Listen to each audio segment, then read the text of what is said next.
Assalamualaikum warahmatullahi wabarakatuh. Perkenalkan, nama saya Radi Riawan dari kelas 11 TKJ 2, ingin mempresentasikan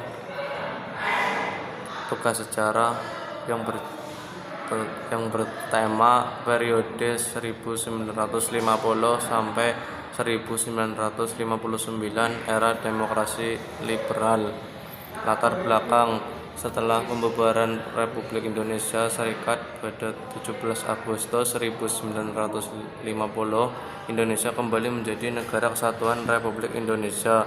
Pemerintahan saat itu menggunakan Undang-Undang Sementara 1950 dan menerapkan sistem demokrasi parlementer atau demokrasi liberal. Ciri-ciri demokrasi liberal. Ciri-ciri utama dari demokrasi liberal antara lain: 1. Kekuasaan pemerintahan dibatasi oleh undang-undang. 2. Presiden hanya berperan sebagai kepala negara, sedangkan kepala pemerintahan adalah Perdana Menteri. 3. Kabinet bertanggung jawab kepada parlemen, bukan kepada presiden. 4. Banyak partai politik ikut serta dalam pemerintahan. Sistem pemerintahan: dalam sistem ini, parlemen memiliki kekuasaan yang sangat besar. Presiden Soekarno tidak bisa banyak campur tangan karena setiap keputusan penting ditentukan melalui parlemen. Akibatnya, pemerintahan menjadi tidak stabil dan sering berganti-ganti kabinet.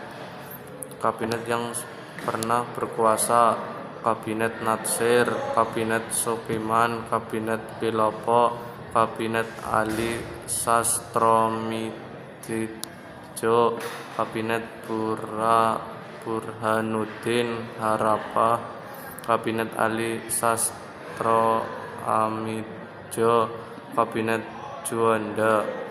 Peristiwa penting: peristiwa yang paling bersejarah dalam masa ini adalah pemilu 1955, yaitu pemilihan umum pertama di Indonesia.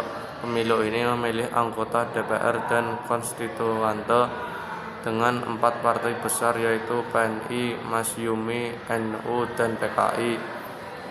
Akhir era demokrasi liberal.